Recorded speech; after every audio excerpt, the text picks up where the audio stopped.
Los tres chanchitos. Bienvenidos, chanchiteros del universo. Comienza Los tres chanchitos. Hola, chanchites del universo, y bienvenidos al 3 Chanchitos 98, que es el que viene después del 97. Y hasta ahí las propiedades maravillosas de matemáticas del 98, que es un número un poquito soso, la verdad. Aunque es par y eso, y siendo distinto de dos, pues hace que no sea primo, pero aparte de eso... Es que no es el último par con dos cifras, ¿no? El último par con dos cifras, bueno, sí. Vale. Sí, sí. Bueno, no, pero tranquilo, porque yo siempre busco qué elemento tiene el número atómico coincidente con el número de nuestro programa, hasta que pasemos todo lo de la tabla periódica, que ya nos queda poco, y el código telefónico es el dirán. No me dirán que no es un buen chiste. No, pero ahora tengo una historia muy chula que yo no conocía y os la voy a contar porque la he descubierto cuando digo del 98, de quién es el número atómico, de qué elemento. No me lo sabía de memoria, ¿no? Digo, será el californio, pero no me acordaba, ¿no? Y efectivamente, era el californio. ¿Y qué tiene de curioso el californio, aparte de ser radiactivo y tal? Pues nada, lo buscáis en la wiki y veis toda la propiedad del californio. Pero tiene una historia del californio muy graciosa, porque cuando lo descubrieron en Berkeley en 1950, no me acuerdo el nombre de los investigadores que fueron los que encontraron el californio, y le pusieron de nombre Californio, y con eso rompieron una regla no escrita pero que se estaba siguiendo, y es que a partir del 95 los nombres que se le estaban poniendo a los elementos tenían que tener alguna relación con el elemento que tendría en la tabla en la fila de encima. O sea, del 95 hasta el 98, de lo que estamos hablando, pues son elementos de la fila 7. Y entonces el 95... O sea, es una tradición que tenía dos. Tres. Pero que habían decidido que a partir de entonces se hacía así, ¿no? Que cada elemento de la fila 7 pues tendría que ponerle un nombre que tuviera relación con algo del elemento, o alguna relación con el nombre del elemento que estuviera en la fila 6. Entonces, el 95 se llama Europio, Americio, porque encima suyo está el 63, que es el Europio, que fue descubierto, creo que en Francia, pero de esto no me ha puesto ni una uña. Se descubrió en Europa y en honor a Europa le pusieron Europio. Entonces, cuando apareció el americio, pues como se había descubierto en América, pues americio. Muy bien. Luego llegó el 96, que se llamaba el gadolino, porque lo había descubierto,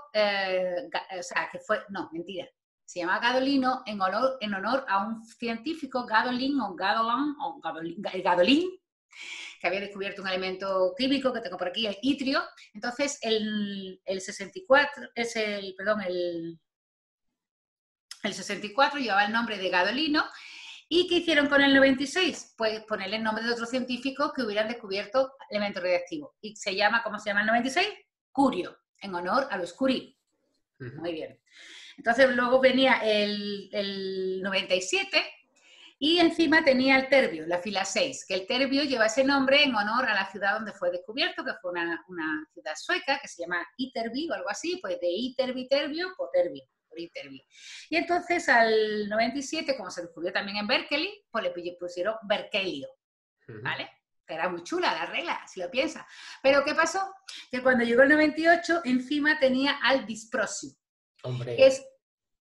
Que como todos saben, disprosio es un elemento que tenía por aquí apuntado, pero yo no sé dónde, lo descubrió un señor, y le costó al hombre la propia vida. Encontró el disprosio porque lo buscaba con óxido, con no sé qué, con los cuantos, que yo no sé mucho de química, pero que el hombre lo pasó canuta para poder aislar disprosio. ¿Y por qué le puso disprosio? Porque viene del griego, y en griego disprosio significa difícil de encontrar.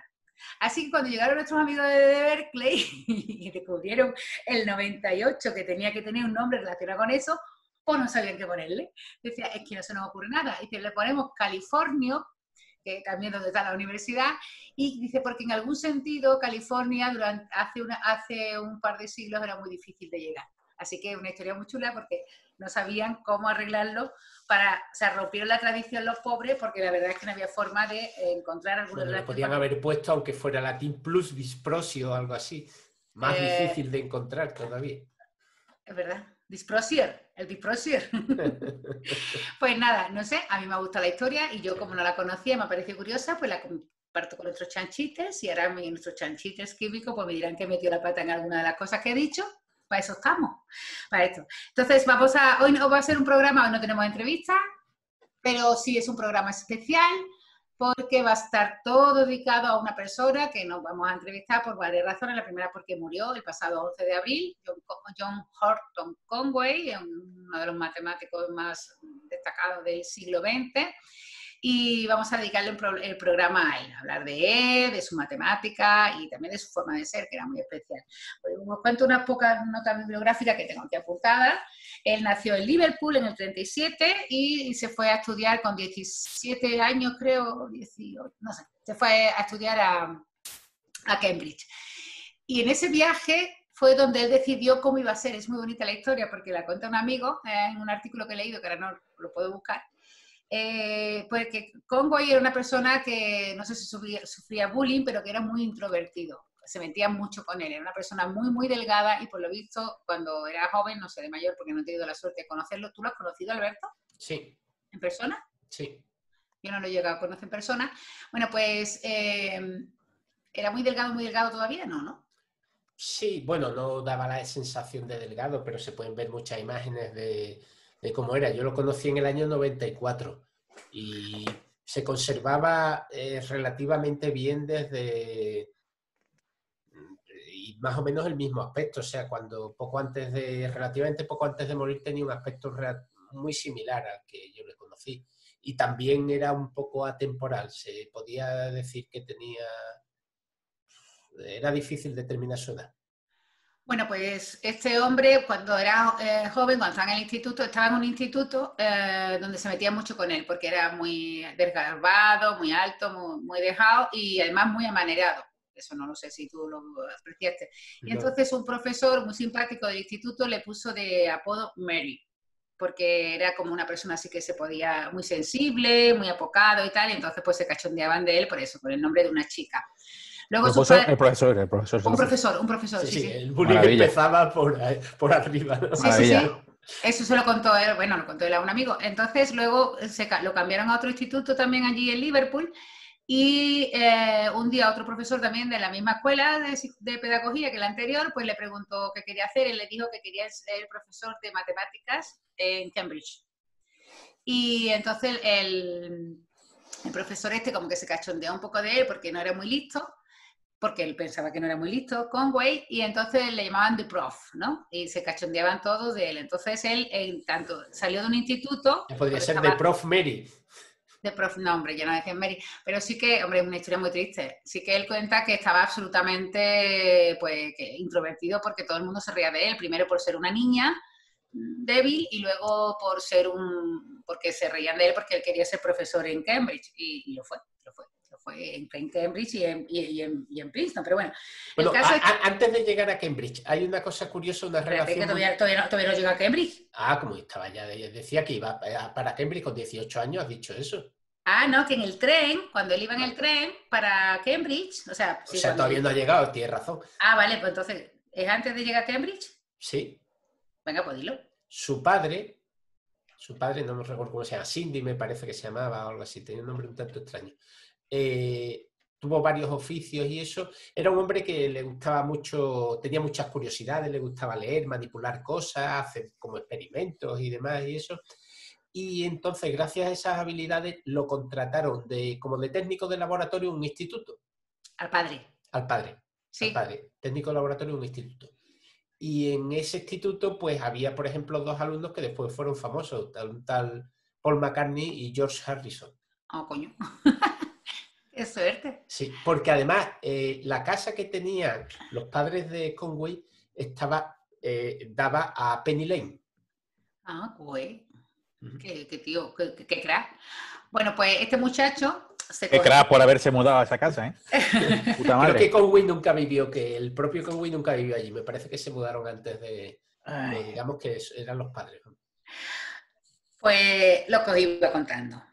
Aquí que nuestro amigo Johnny Conway se monta en el tren para irse a Cambridge Y él cuenta, lo cuenta él, o lo contaba él, que en ese tren le cambió la vida, porque él había pasado, se dio cuenta de que su juventud había sido una mierda y que de hecho estuvo muy mal, ¿no? Se estuvo muy deprimido por culpa de aquella juventud, o sea, aquella adolescencia, aquella juventud que había tenido en su instituto. Y entonces empezó a darse cuenta, yendo en el tren, un tren por lo visto que era muy lento, que ahora iba a entrar en un nuevo campus universitario donde nadie lo conocía y que nadie tenía por qué saber que él era un introvertido, y que estaba amargado de la vida.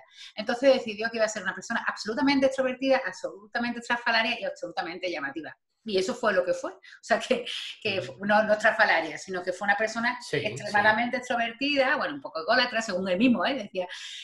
Lo único que... Eso no es cierto, no creo que fuera cierto. Eso. Él decía que dice, lo que soy es terriblemente modesto, si no sería perfecto. Sí, pero no creo que fuera un poco ególatra. Que era mucho, ¿no? Sí.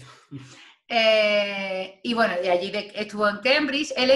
Durante la época de Cambridge hubo un momento que él pensaba que no estaba haciendo nada por las matemáticas. En los 60 estuvo bastante deprimido, diciendo, bueno, no llego a ningún sitio con las matemáticas, no soy bueno en matemáticas. De hecho, él... cuando acabó el doctorado en Cambridge, se iba ahí porque decía, yo no valgo nada en matemáticas. ¡Ay, esa historia es muy chula! No sé si la conocéis. Entonces, un profesor que había tenido durante los estudios en Cambridge lo vio paseando cabizbajo, porque por lo visto estaba como una cabra también de joven, y le dijo, ¿qué vas a hacer? ¿Has pensado dónde vas a trabajar? ¿Dónde vas a presentar alguna solicitud de trabajo y tal? Y él le dijo, no sé cuánto, así muy apocado. Y entonces este profesor le dice, yo tengo un puesto en mi departamento. Y dice, sí, ¿qué hay que hacer? Dice, escribirme una carta. Dice, ¿y cómo se escribe una carta para pedir una solicitud? Y entonces el tipo sacó su maletín, escribió una carta, estimado doctor Hassel o Castle, no me acuerdo cómo se llama. Casey, sí, me parece. Entonces, el propio profesor Casey, o como se llame, perdonadme, pero no me acuerdo del nombre, empezó a escribir, estimado profesor Casey, soy no sé cuánto, le escribió una carta y dice, fírmala. El otro la firmó y el Castle se la metió en su maletín y el otro se fue todo feliz diciendo, pues ya está, porque si el propio Castle me ha escrito la carta para pedir la plaza en su departamento, pues ya está, ya estoy yo trabajando en Cambridge, que era el sueño de mi vida.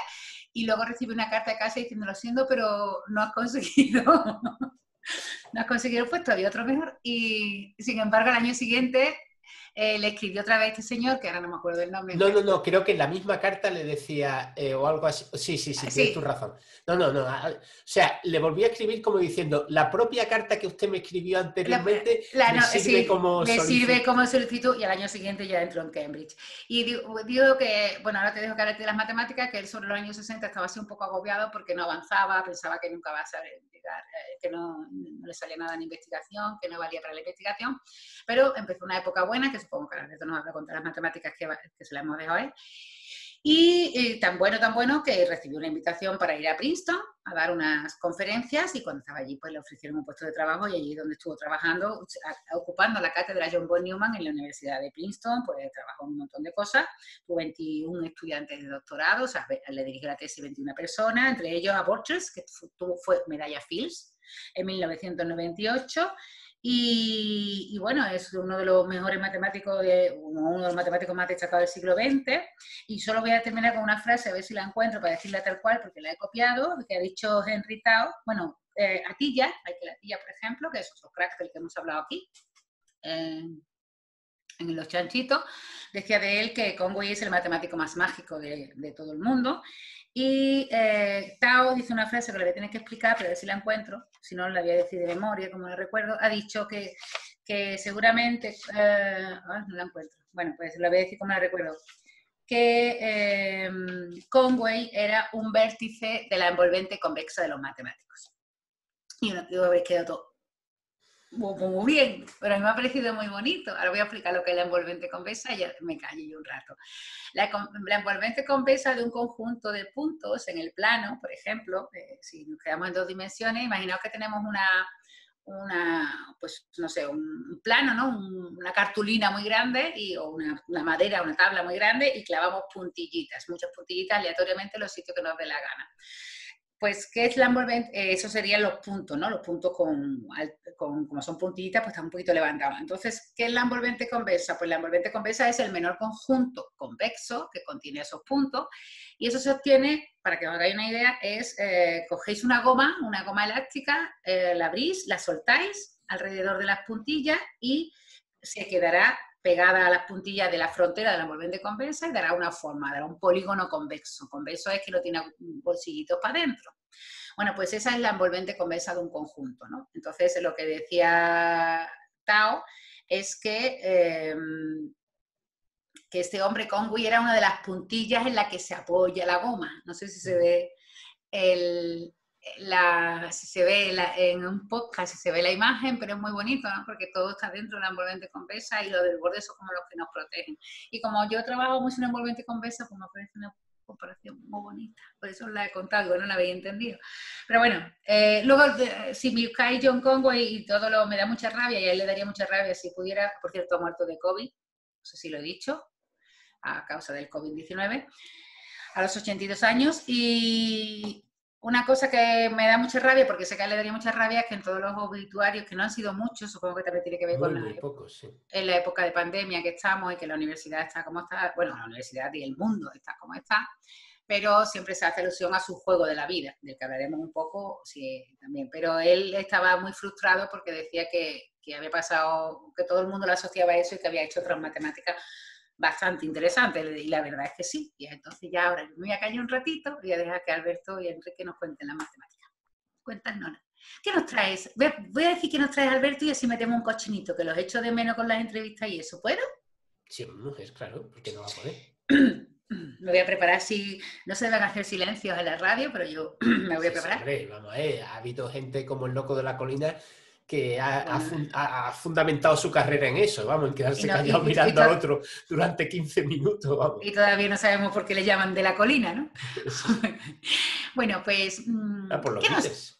¿Perdón? Por los Beatles también, curiosamente. ¿Por los Beatles? Full on the Hill es una canción muy famosa de los Beatles. Ah, pues no lo sabía, fíjate tú. Hay que ver todo lo que yo aprendo en los chanchitos. Sí. Pues venga, que te voy a dar paso y así metemos un cochinito que lo echo de menos. Espérate luego para empezar a hablar después de los cochinitos, ¿eh? Ya siempre que nos pasa lo mismo. Venga. ¿Qué nos traes, Alberto? ¡Cochinitos!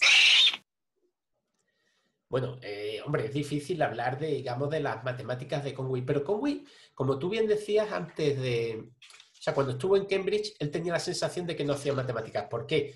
Porque a él yo creo que lo que realmente le gustaba era los juegos, jugar. Sí.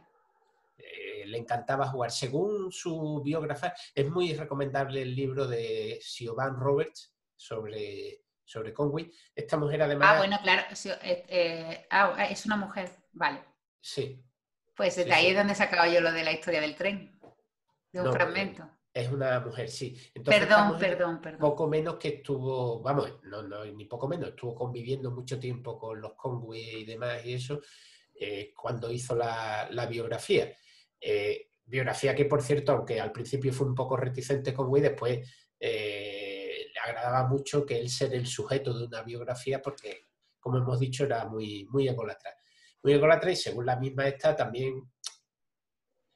Llamémosle que la memoria le traicionaba muchas veces y hacía que viera realidades que no se correspondían con lo que había ocurrido. Sí, me recuerda a un amigo nuestro que no vamos a nombrar. ¿A que sí? Sí. Es que yo he leído una historia así. Cierta mente fantasiosa, digamos. Sí, ¿no? Se inventaba las cosas y luego se creía que habían pasado de verdad. Bueno, yo antes he dicho que sí lo conocí, lo vi en un congreso tampoco. Un congreso del que he hablado muchas veces porque era un poco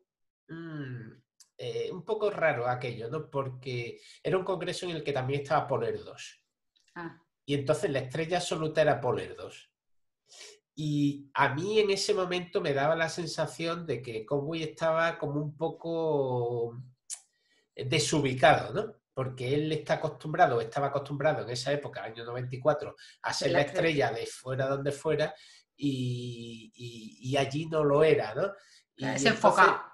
Sí, iba siempre con una cohorte de 7, 8 personas que le iban a todos sitios donde él iba. Él se sentaba en algún sitio que se le viera mucho y se ponía allí a jugar y a manotear de forma muy ostensible. Los otros se reían a cada medio chiste que hacía él, jajaja, y tal, y eso. Qué triste, ¿no? Bueno, sí, pero vamos a ver, lo estoy jugando yo desde mi infinita... Sí, pero de mi infinita bajura con respecto a su altura, o sea, él infinitamente más importante que yo, ¿no? Eso es lo que... Pero eso sí, en la cena solo hubo 2 personas que ganaron el mayor premio, y uno fue Paul Erdos y el otro Alberto Márquez. Pero bueno. Con Guido. Con Guido. Pobre para machacarlo ya del todo. Porque hubo un concurso que había que adivinar una serie de cosas y yo las adiviné, vamos, pero igual. Entonces, yo. Pero ya te digo, aquello fue una imagen relativamente patética, ¿eh? Eso es lo que te voy a decir, que era un poco patético, ¿no? Eso sí, pero estás contando. Bueno, y si lees el libro este de Siobhan Roberts, muchas veces también te da esa sensación, ¿eh? ¿Sí? De todas formas, lo cual no quita para que tuvo aportaciones fantásticas. Lo que pasa es que ya digo que es lo que le gustaba era jugar. Y entonces, pues allí empezaron a jugar al backgammon, al Go. El campeón de Go de Gran Bretaña, pues entró en Cambridge y entonces se dedicó a jugar al Go.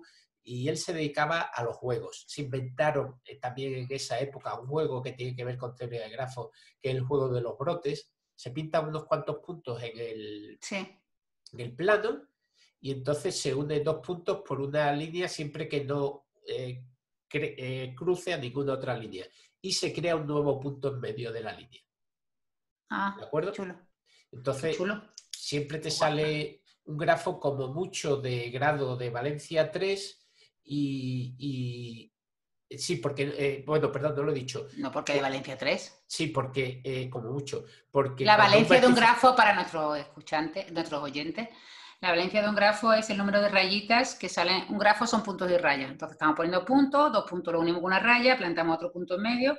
Y la valencia de un vértice es el número de rayitas que pueden salir de ese vértice. Y yo no entiendo por qué no pueden salir 3, te falta una regla. Porque se me ha olvidado una regla, que es cuando un vértice tiene valencia 3, ya no se puede poner más rayas saliendo de él. Vale, entonces, seguro que claro.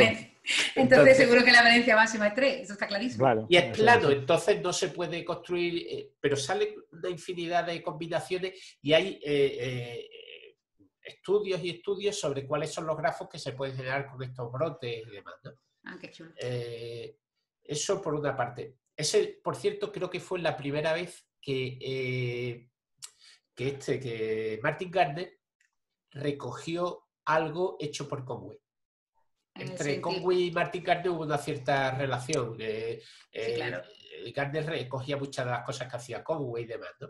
De hecho, el juego de la vida, según el propio Conway, se hizo viral gracias a que Martin Gardner lo propuso en su columna de Scientific American, ¿no? Sí, o sea, el mayor divulgador que ha existido de las matemáticas no era matemático, porque Martin Gardner, ¿puede que fuera químico?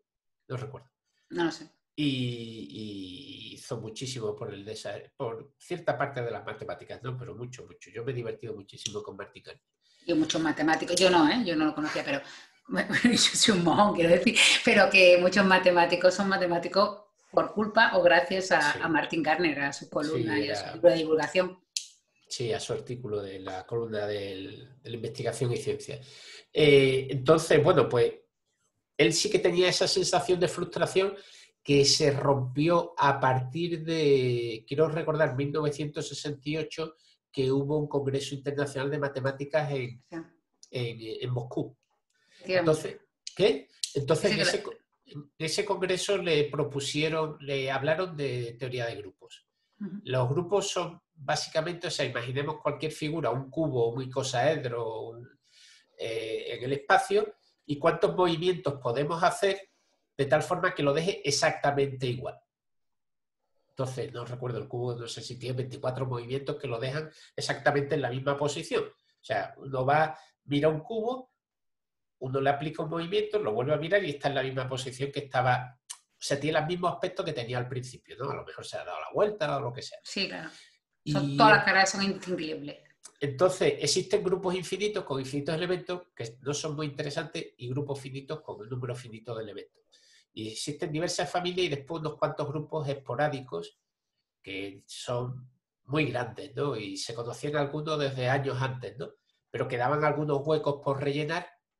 Y entonces, pues le propusieron ese problema y él estuvo fijándose en unos problemas de simetrías, todo este tipo de cosas, buscar simetrías, relaciones y todo eso. Tenía que tener una mente impresionante para eso, impresionante, porque se fijó en una serie de empaquetamientos de esferas en 24 dimensiones. Normal. Lo típico de andar por casa. Entonces intentó estudiar las simetrías de esas esferas, de ese empaquetamiento de esferas en 24 dimensiones, de tal forma que cada esfera creo que le tocaban 4.600 de las otras esferas. Yo te iba a decir, digo, eso es cuando se tocan por lo menos 4.600 o algo así. Sí, has dado en el clavo. Bueno, no sé, recuerdo si 4.600, 6.400, algo así, pero miles. Pensemos, por ejemplo, el equivalente de la esfera en el plano es un círculo. Y entonces el empaquetamiento óptimo, el equivalente a este, es el que tiene una forma como de panal de, 6 de monedas. abeja, ¿no? Que cada uno tiene 6 que le tocan. Sí, se puede pensar como moneda. Si cogéis una moneda de 1 euro, podéis rodearla de 6 monedas de euro tocándose. Y si cogéis una moneda de 2 euros, podéis rodearla de 6 monedas de 2 euros. Bueno, he dicho 1 euro porque es la unidad. Sí. Esto relacionado también estuvo con un problema de las esferas osculatrices que estuvo discutiendo Newton durante algún tiempo y tal, y eso, y que ha tardado mucho. Pero en cualquier caso, este se concentró en esas cosas y llegó a la conclusión de que a partir de ahí se podía construir una serie de que se han llamado 3 grupos, los grupos de Conway. El primero pues tenía 4 billones de elementos. ¿Lo describió? Sí, uno a uno. A partir de unas ciertas matrices y cosas de ese estilo. Y el segundo tenía el doble de elementos que el primero. O sea, 8.315.553. Esos grupos finitos los encontró Conway. Sí, eso lo encontró Conway. Una tarde. Sí, 8 millones, estoy diciéndolo bien. A ver. Ups. No. Es. Sí, una 8 jarta, millones. Una jarta. 8 millones. 8 millones de billones. 8 millones de billones. Entonces, bueno, pues eso fue lo que le hizo en principio muy, muy famoso.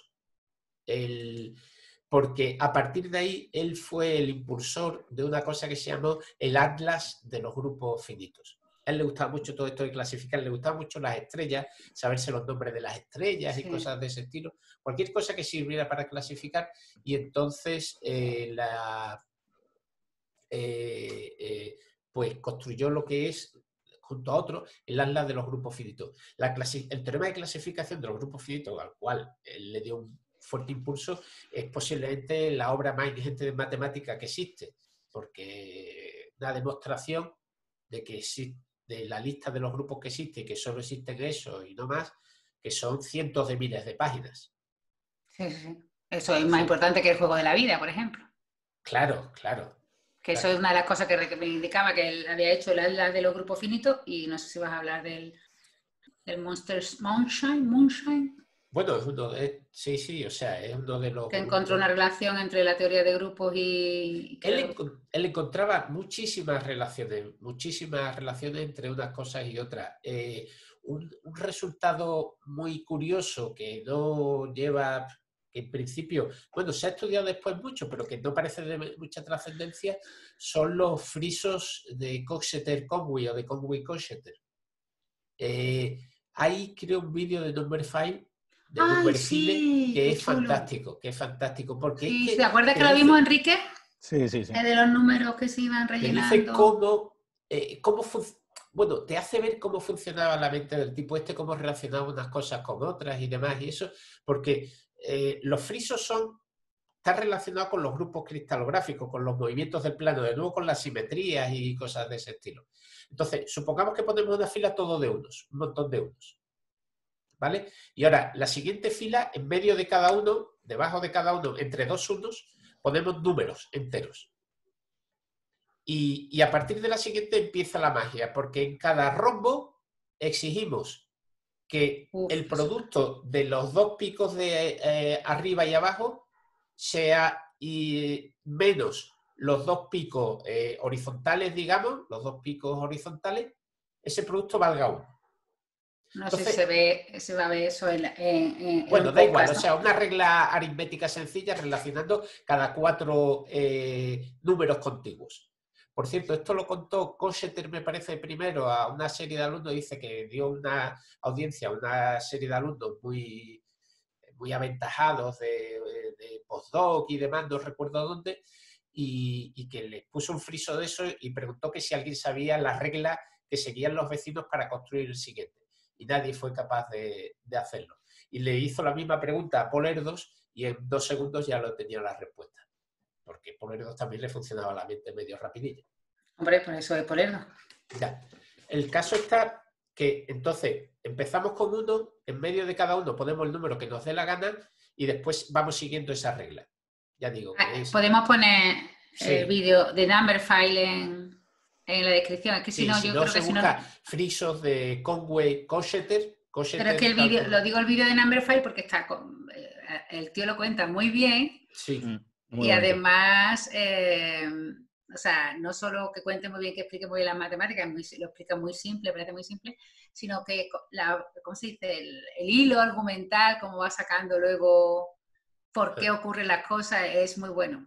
Es muy bueno. Sí, francamente. Claro, con un vídeo mucho más fácil. Francamente espectacular. El caso es, la pregunta es, si empezamos con esa regla, pues ya a partir de la segunda fila somos capaces de construir la tercera, la cuarta, la quinta, y pueden salir cosas muy raras. Pero queremos que nos salgan cosas muy raras, que salga un friso como es como en arquitectura, digamos, como en decoración, ¿no? Es que la primera fila hemos empezado con uno y que acabe con unos también. Y además eso sirve para cuestiones de clasificaciones, de grupos y demás. Pues entonces la pregunta es, ¿qué tenemos que poner en la segunda fila para que acabar con uno? Y la respuesta es... ¿Y cuántos pasos quieres dar? ¿Y cuántos pasos quiero dar? Y la respuesta es espectacular. ¿Cuántas losetas, qué anchura quieres que tenga Sí. tu friso? Pues si quiero que tenga anchura n, 7, pues me tengo que fijar en un octógono, n más 1. Triangulo el octógono como me dé la gana, o sea, lo divido el interior del octógono en triángulos de tal forma, uniendo diagonales de tal forma que 2 diagonales no se crucen. Hay un montón es un número enorme, el número de catalán, o sea, es un número enorme. Según va creciendo el polígono, va creciendo muchísimo el número de posibles triangulaciones. Pero cualquiera, doy cualquiera. Bueno, pues cuento para cada vértice cuántos triángulos confluyen en ese vértice.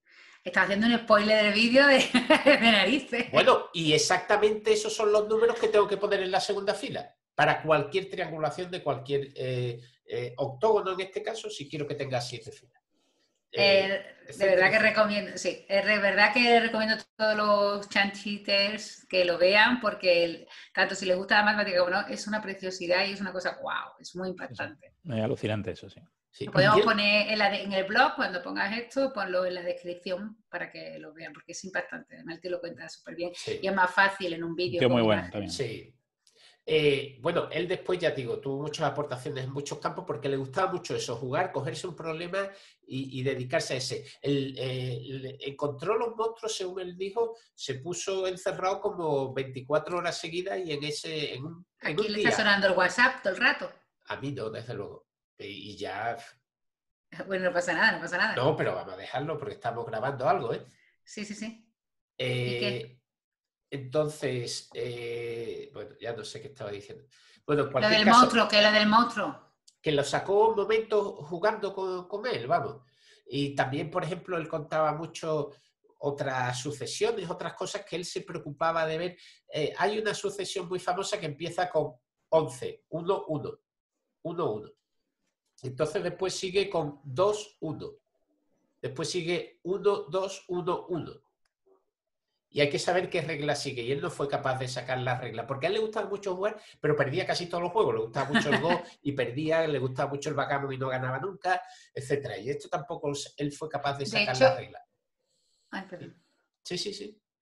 ¿No fue jugando al Go, no sé si lo sabes tú, Enrique, cómo se le ocurrió el teorema este del libre albedrío? Yo creo que los números surreales. Los números surreales, vale, sí. Yo creo que fueron los números surreales. Vale. Perdón. Sabía entonces, que había una de esa sucesión simplemente empieza por 1, 1 y entonces, pues, el siguiente término es, ¿cuántos 1 he dicho? 2, pues es 2, 1. Y el siguiente término es 1, 2 y 1, 1. 1, 2, 1, 1. He dicho 3, 1. He dicho 4, 1, he dicho 5, 1, sí. etcétera, etcétera, etcétera. Bueno, pues él construyó una constante que era la constante de Conway, que era cuántos términos tiene esa sucesión en función del número de términos del paso anterior. Y era 1.3 y pico. No me he enterado, no me he enterado. Hombre, empieza por 1,1, el siguiente es 2,1. Pero el siguiente son 2 términos. El siguiente tiene 3 términos, perdón, 4, ¿no? Porque es un 2 y un 1. 1, 2, 1, 1. Tiene 4 términos. Hay un 2 y un 1. Vale, vale. Ahora entonces no me estaba enterando yo de cómo era la sucesión, vale.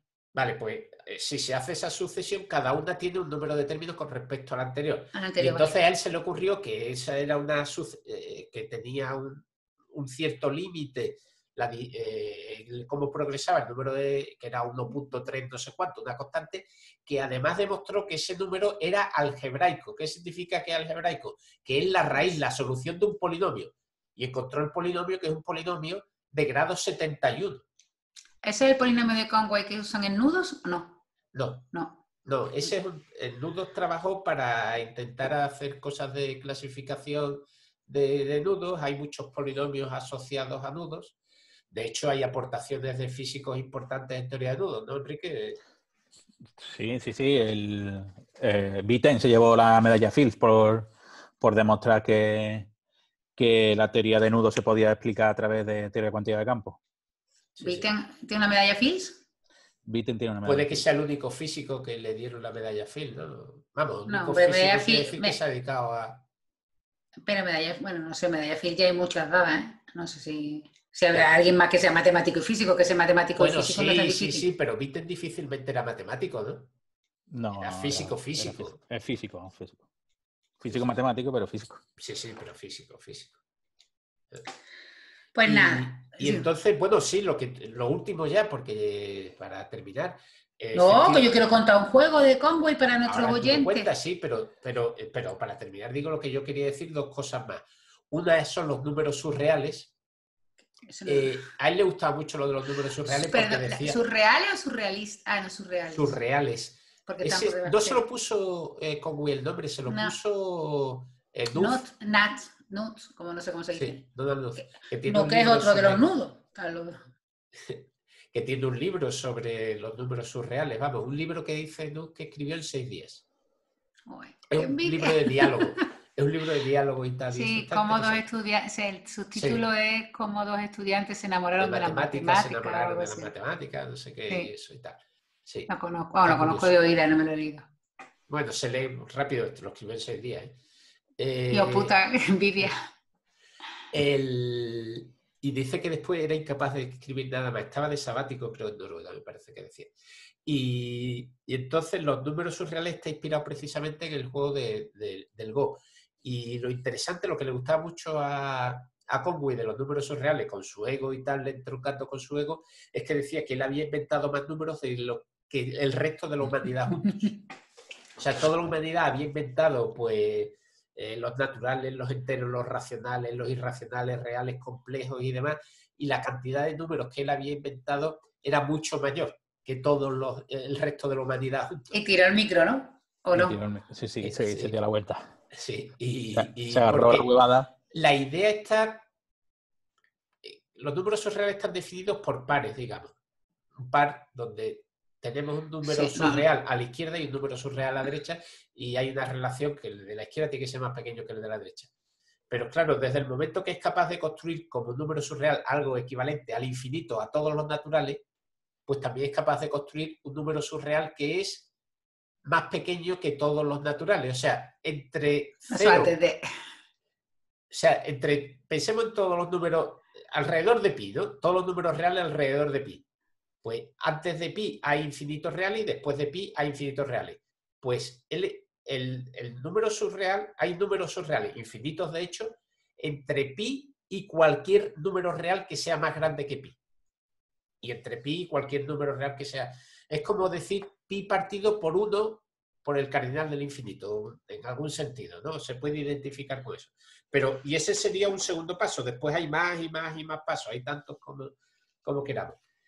Los números surreales no se han utilizado, que yo sepa, en nada, pero él confía en que tarde o temprano Confiaba, será necesario que, confiaba. o confiaba en que tarde o temprano será necesario para construir alguna nueva teoría física o química o de alguna rama del saber. Bueno, Ah, eso bueno, es lo... y la última cosa también que le gustaba mucho era el teorema del libre albedrío, que lo hizo con un físico cuántico, que decía que básicamente a la misma medida que el principio de indeterminación, pues que venía a decir el teorema que nuestros actos actuales no se pueden poner como una función de lo que hemos hecho o pensado o ha ocurrido en el pasado. ¿Eso qué tiene que ver con la física? Bueno, pues supongo que En psicología, de ¿no? las partículas, de lo de Heisenberg y cosas de ese estilo, pero bueno. Enrique, ¿eso tiene algo que ver con la física? Sí, bueno, eso es un teorema de física cuántica. Básicamente lo Sí. que comprobó fue que no existía el determinismo contextual en las partículas. Que las partículas, cuando no le preguntas sobre el valor de alguna medida, no saben, está indeterminado. Bueno, Bueno. Penrose también pensó en eso, ¿no? Ha trabajado en eso y demás, o Sí, cosas parecidas. Penrose. No, yo creo que Penrose es más de la otra cuerda, de que la cosa tiene que ser determinista en algún momento. Igual que Toff, que estos son de la escuela de Einstein, que piensan que en algún momento habrá una teoría determinista que supere la mecánica cuántica. Ajá. Voy a hacer una pregunta estúpida. Penrose vive, ¿verdad? Roger Penrose. Sí. Sí, está No vivo. por mucho, pero Está mayor, desde luego, pero... ahí está No, malito. es que Está malito. me ha entrado la duda. ¿Me ha entrado la Sí. duda, Javi? Podía buscarlo en la Wikipedia en Ay, vez de por preguntar. cierto, tú dijiste antes lo de Princeton, que durante muchos años vivió en Princeton, pero tiene una hija, Annie, que al menos... La Ani. La Annie, bueno, Annie tuvo un montón Conway. de hijos, no sé si 7, 8. Annie, Se casó 2 veces, ¿no? sí, pero puede que tenga hijos de más de 2 mujeres. Hostia, el Mary. Sabía que iba a decir algo de eso. Me he quitado las gafas para esperar el chaparrón. Me he quitado las gafas en público, que sabes que yo no me quito las gafas en público, que no me gusta, que me da pudor. Y digo, a ver cómo me sale con la Mary. Tío, te conozco como si tuviera parido. Aunque no tengo nada de haberte parido. Pues la Annie es profesora de inglés en España. Ah, Y ¿pero qué edad tiene? Ah, bueno. no, nació en 1968. O sea que no es... Un poquito mayor que yo. Sí. Una chavala joven. Ay, yo iba a decir algo, pero no me acuerdo qué era.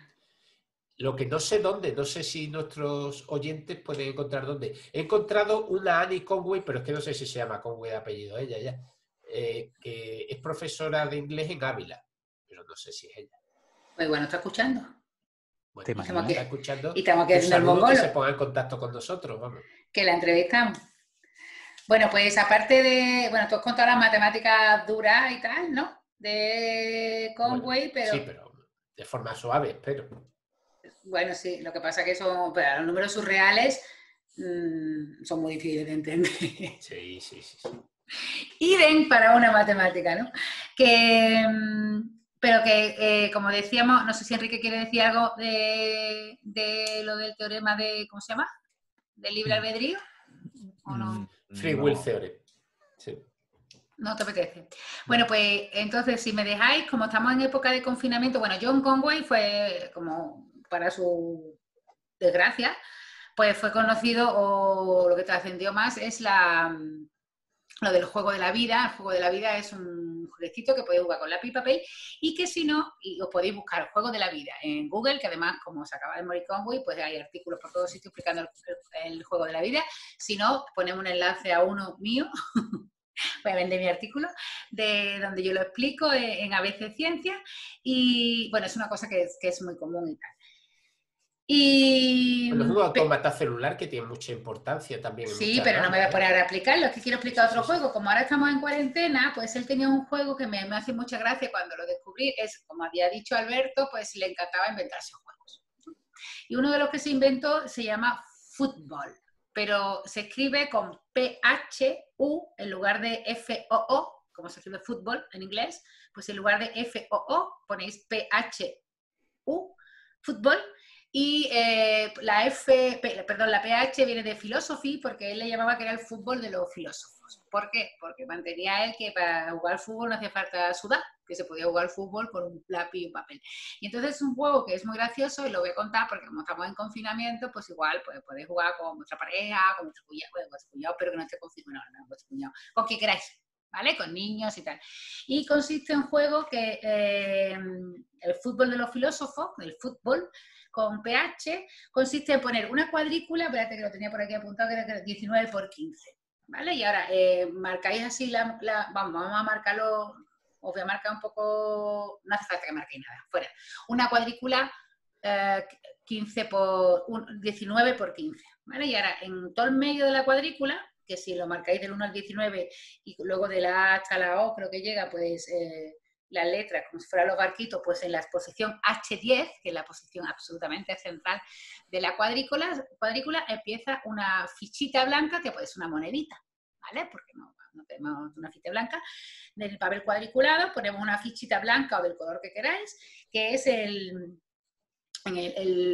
balón. Ahora, un jugador estará en una de las esquinas del papel, en el 1, en la fila 1 y otro en la 19, ¿no? Son los porteros, digamos. Van a estar, bueno, empiezan por ahí. Y ahora el juego consiste en ir poniendo jugadores que van a ser otras fichitas negras, que como no voy a tener tantas fichitas negras, pues podéis coger, por ejemplo, lentejas, ¿vale? Uh-huh. Entonces, ahora en la cuadrícula, en cada turno, un jugador puede o mover el balón, ahora os voy a contar cómo son los movimientos del balón, o bien poner o quitar un futbolista, ¿vale? Solo puedes poner o quitar o mover el balón. Entonces, se trata de marcarle un gol al enemigo. Entonces, si tú eres el jugador que empiezas en la línea 1, tienes que conseguir rebasar con el balón la línea 19. Y el que está en la línea 19, pues, lógicamente, tiene que intentar rebasar la línea 1. Ahora, ¿cómo se juega? Bueno, pues, para poder mover el balón tiene que haber lentejas, porque el balón tiene que saltar por encima de jugadores. Como si fuera de las lentejas de los jugadores, sí. Como si fueran las damas. Pero lo puedes saltar en vertical, en horizontal o en diagonal. De hecho, puedes saltar a varios futbolistas a la vez y de hecho puede enganchar saltos, ¿vale? Puede hacer un zigzag si tiene lentejas suficientes. Siempre que vaya encontrando futbolistas puede seguir saltando. Como el juego de las damas, más o menos. Exactamente. Sí. Lo que pasa es que cuando el balón haga eso, los futbolistas estos hay que retirarlos del tablero. Desaparecen. Cada vez que el balón salta por encima de un futbolista, desaparece. Como el juego de las damas. Efectivamente. Pues con esa regla tienes que intentar llegar o a la línea 1 si estás en la 19 o en la 1. Entonces este es un juego que se inventó él, que se ponía a jugar a todo el mundo, a todos sus estudiantes, y del que no se sabe si existe estrategia ganadora, o sea, si hay alguna no se sabe si hay una estrategia ganadora, ni siquiera si se puede quedar en empate. Tampoco, eso son las cosas que sobre todo... Bueno, son dos cosas equivalentes, ¿no? Bueno, eso. Y lo que sí se sabe, pero no me acuerdo muy bien, David Rappaport, que este sí lo conozco, y... ¿cómo se llama? El de la MIT. ¿Cómo se llama? Eric Demain. Sí que probaron que desde en un tablero N por N, o sea, todo lo grande que tú quieras, desde una determinada posición, saber si va a haber estrategias ganadoras NP, que como ya sabéis, porque no escucháis mucho, es una cosa muy complicada. O sea, que no se sabe mucho del juego a nivel matemático, pero no se trata de eso, se trata de que tenéis... NP completo. ¿Yo qué he dicho? NP. Bueno, NP completo. Y da igual, ¿no? Da igual que tenga estrategia ganadora, solo lo cuento porque es un juego que es fácil de hacer, con papel cuadrado, con lentejas y con lo que podéis entretener con el fútbol de los filósofos. Y ya que estamos, recomiendo que busquéis en Google un cortometraje, ¿no es un mini vídeo, ¿no? Una pieza. De los Monty Python. Que no tiene nada que ver, pero tiene No, pero me la descubrió Enrique, que era la final de fútbol en Múnich 72. ¿Múnich 72 fueron los Juegos Olímpicos de Múnich? Sí. Pues la final olímpica de fútbol entre el equipo de Alemania y el equipo de Grecia. Y no voy a hacer mucho spoiler, pero está súper divertido. Ponéis fútbol de Monty Python, claro, con fútbol, filósofos, Monty Python en YouTube y veis el cortometraje y es, bueno, a mí sobre todo un poquito de spoiler. Bueno, a mí lo que yo me parto es cuando hay una decisión arbitral, no voy a decir cuál, y las quejas de Marx y de Hegel y de toda esta gente contra él. Y nada más. Ah, bueno, yo también iba a recordar. Ah, sí. ¿No ibas a contar un poco sí, el eso iba a homenaje contar. Que como tú has dicho, él era muy ególatra, muy egocéntrico. Bueno, lo dice su amiga, ¿cómo se llama? Siobhan Roberts. Siobhan Roberts. Y yo pido 1.000.000 de disculpas porque yo también he leído mucho sobre Siobhan Roberts para preparar el programa, pero creí que era un hombre. Bueno, pues era muy egocéntrico y nada, que le hacen un homenaje. Pues lo tengo por aquí apuntado, le deciden hacer un homenaje en Cambridge, en la ciudad donde él fue muy relevante porque estuvo allí muchos años y tal. Entonces, una estación de Cambridge, en la Cambridge North, pues decide que, esto fue en 2017, no hace mucho, deciden que van a hacerle un homenaje a John Conway decorando la estación norte de Cambridge con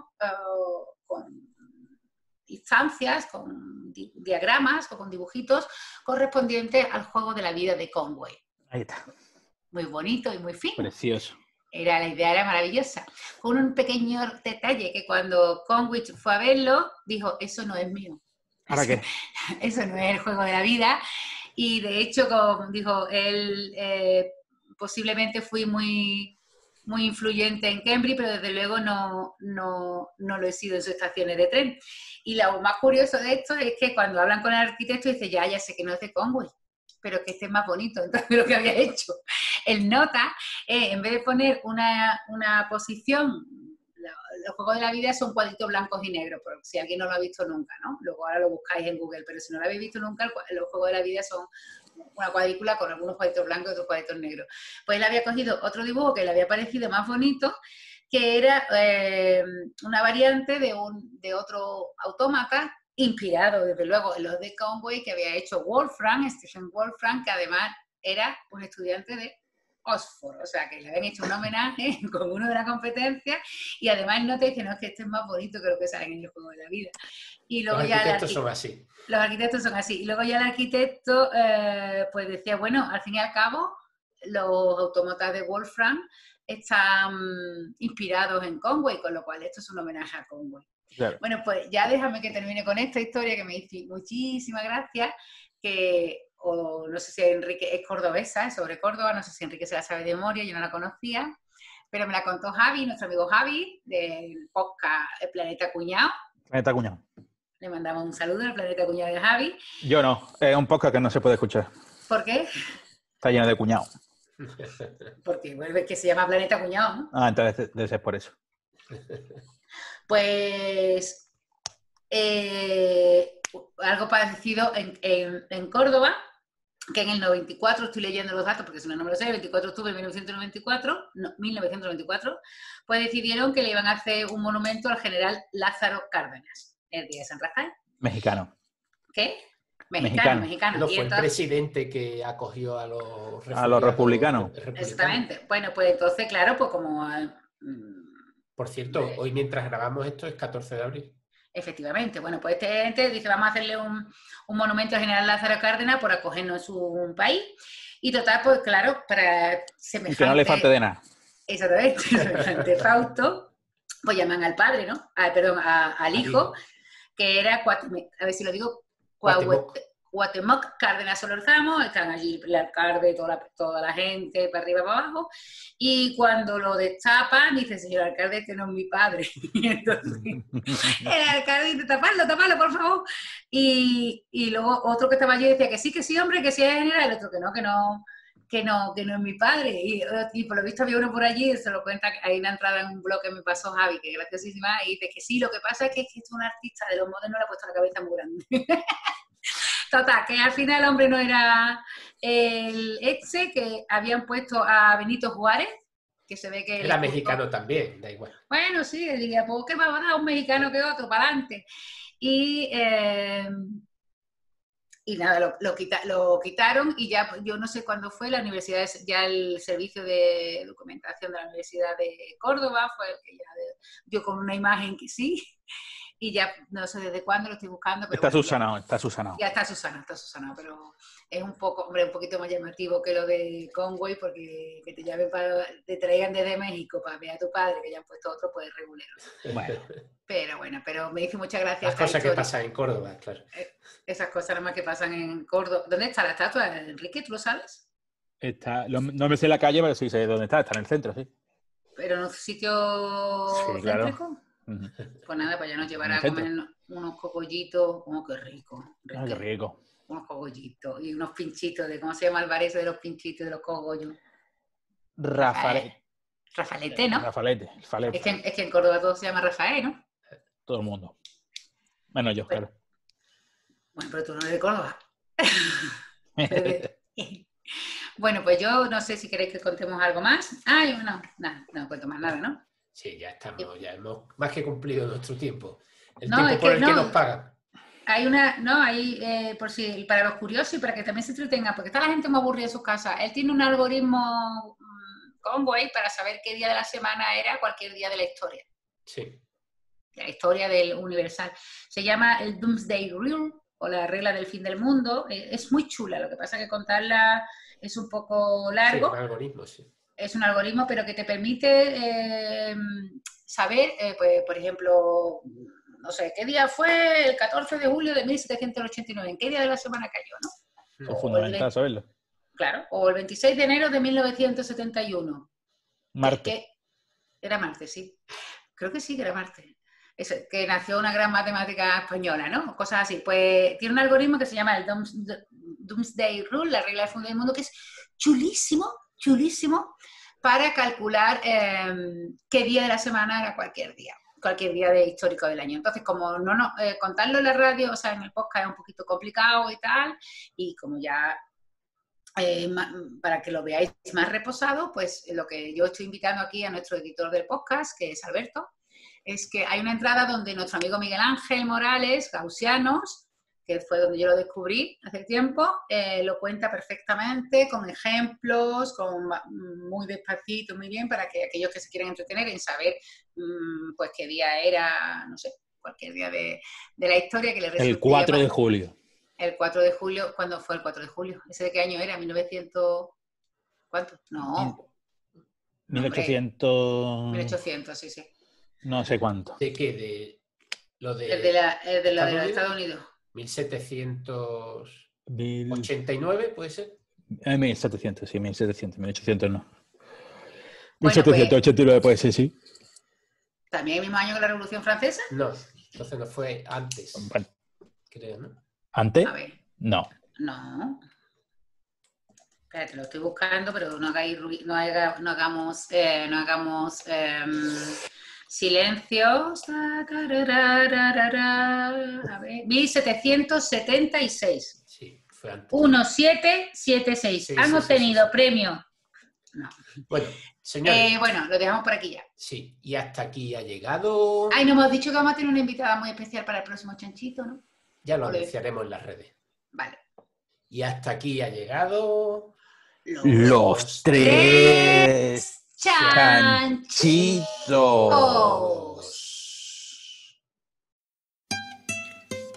Los tres chanchitos.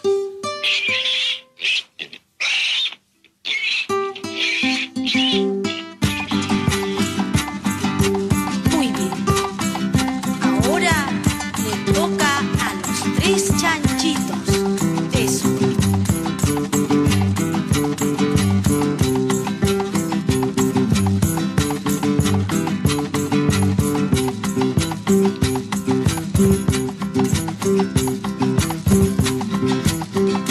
Tres chanchitos desobedientes sin el permiso de su mamá. Una mañana muy tempranito se salieron a pasear. Cuando estaban paseando solos vino el lobo y se los llevó. Los chanchitos lloran y dicen: ay, señor lobo, ten compasión, ya no seremos desobedientes, ayudaremos a mamá. Tres chanchitos se van en tren, se van en tren, se van en tren. Uno moviendo el hociquito, otro moviendo la patita, otro otro moviendo la colita. Tres chanchitos se van en tren y muy bien.